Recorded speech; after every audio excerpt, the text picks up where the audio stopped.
Hello दोस्तों, मैं doctor Aamir स्वागत करता हूं आपका अपनी एक नई वीडियो में। आज मैं बात करूंगा टेनिस एल्बो के बारे में।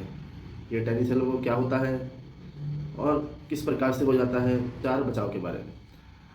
टेनिस एल्बो को आप इस तरह से समझिए, अगर आपको कलाई में दर्द हो रहा है, खासकर इस हिस्से में दर्द हो रहा है, ये जो कलाई का हिस्सा होता है, ये जो कलाई का पार्ट होता है, अगर आपको इस पार्ट में दर्द हो रहा है, आपको यहाँ पे दर्द हो रहा है इस जगह पे, तो आप समझिए एल्बो हो रहा है।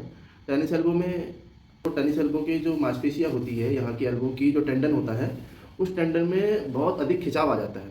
बहुत अधिक खिंचाव आने के कारण अंदर का जो टेंडन जो होता है वो जो है खींचने लगता है। खींचने की वजह से यहाँ पे आसपास इस जगह में दर्द आना शुरू हो जाता है। और दर्द वो आपका, जब आप इस काम को ज़्यादा करेंगे, इस एक्टिविटी में करेंगे, जैसे आप सपोज़ करो, आप अगर आपका ज़्यादा भारी काम है, मान लो हथौड़ा चला रहे हो, या स्क्रू ड्राइविंग कर रहे हो, या कुछ पेचकस से कुछ चीज़ कस रहे हो, या आप कपड़े निचोड़ रहे हो, या आप जो है इसके अलावा टेनिस खेल रहे हो, तो इन चीज़ों में यह दर्द ज़्यादा हो जाता है। और इसी कारणों से ज़्यादा होता है, क्योंकि इस एक्टिविटी, अगर एक ही काम को हम बार बार करेंगे, मान लो अगर आप हथौड़ा चला रहे हो तो उसको ही ज़्यादा चलाते रहोगे, या आप स्क्रू से कोई चीज़ कस रहे हो, या आप कपड़े निचोड़ रहे हो, तो अगर यही काम आप ज़्यादा लगातार कर रहे हो, रोज़ गतिविधि में अगर डेली यही काम हो रहा है, तो उसकी वजह से टेनिस एल्बो आने के ज़्यादा चांसेस रहते हैं और टेनिस एल्बो आ जाता है।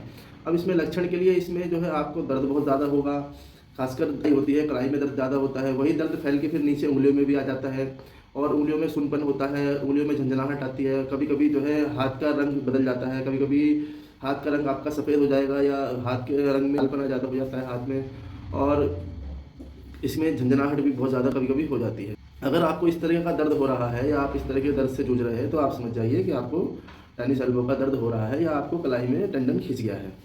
अब इसमें उपचार के लिए, अगर आपको ऐसा लग रहा है कि आपकी कलाई में बार बार दर्द हो रहा है, आप काम नहीं कर पा रहे हो, जैसे मैंने बताया कि आपको इन इन चीज़ों में करने में प्रॉब्लम होती है, आपकी ग्रिप पावर जो होती है, अगर आप कोई सामान उठाएंगे, तो कोई सामान उठाते हुए भी इसमें बहुत ज़्यादा दर्द होता है। जैसे आपने कोई गिलास उठाया, या कोई भी काम किया, तो इसमें दर्द हो जाता है। इसके साथ साथ आपके हाथ में कमजोरी आने लगती है, आप महसूस करेंगे कि आपके हाथ में कमजोरी आ रही है। अगर इस तरह का भी हो रहा है, तो आपको टेनिस एल्बो का ये पेन है।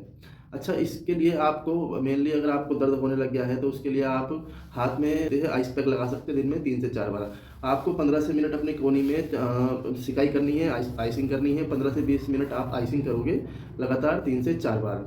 लगातार आपने इस काम को 2 से 3 हफ्ते लगातार करना है। आपको सिकाई करनी है, और सिकाई करने के बाद एक टेनिस एल्बो स्ट्रैप आता है। टेनिस एल्बो स्ट्रैप एक हाथ का पट्टा होता है, उसको हाथ में बांधना होता है। जैसे आप उसको हाथ में बांध लेंगे, बांधने के बाद क्या होता है, वो टेंडन वहाँ पे दब जाता है, और आपको वहाँ पे उस मोमेंट में पेन कम होता है। ये सब चीज़ें आप करेंगे। अगर 2 से 3 हफ्ते के बाद भी आपका दर्द नहीं ठीक हो रहा है, आपने 15-20 दिन जो है अच्छे सिकाई करी, आपने टेनिस एल्बो स्ट्रैप बांध लिया, आपका दर्द ठीक नहीं हो रहा है, तब आप जो है फर्दर फिजियोथेरेपिस्ट से कंसल्ट कर सकते हैं। फिजियोथेरेपिस्ट आपकी कंडीशन को देखेंगे, और आपको देखने के बाद फिर आपका ट्रीटमेंट शुरू कर दिया जाएगा। लगभग अगर ये दर्द आपका 2 से 3 महीने का है, तो यह 10-15 दिन में बिल्कुल ठीक हो जाता है। अगर ये दर्द भी ठीक ना हो, थेरेपी से ठीक ना हो, एक्सरसाइज से ठीक ना हो, उसके बाद इसमें जो है फर्दर स्टेरॉइड के इंजेक्शन लगते हैं, जो ऑर्थोपेडिक सर्जन लगाते हैं, और इंजेक्शन लगाने के बाद फिर फर्दर 90 से 95% केसेज़ में ठीक हो जाता है। अगर उसके बाद भी बहुत ज़्यादा बढ़ जाए, तो फिर इसमें जो है ऑर्थोपेडिक सर्जन ऑपरेशन भी कर लेते हैं, लेकिन वो बहुत रेयर केस में होता है, अगर 5% ये पेन नहीं ठीक होता है। 95% केसेज़ में बिल्कुल ठीक हो जाता है थ्रू द फिजियोथेरेपी, एक्सरसाइजेज़ और कुछ मेडिसिन से ये बिल्कुल ठीक हो जाता है। अगर आपको भी इस तरीके का दर्द है, तो आप हमारे क्लिनिक पे आ सकते हैं। अगर आपको वीडियो अच्छी लगे, तो लाइक कीजिए, अपने दोस्तों तक शेयर कीजिए। अगर आपका कोई सवाल है, तो कमेंट बॉक्स में कमेंट कीजिए। धन्यवाद।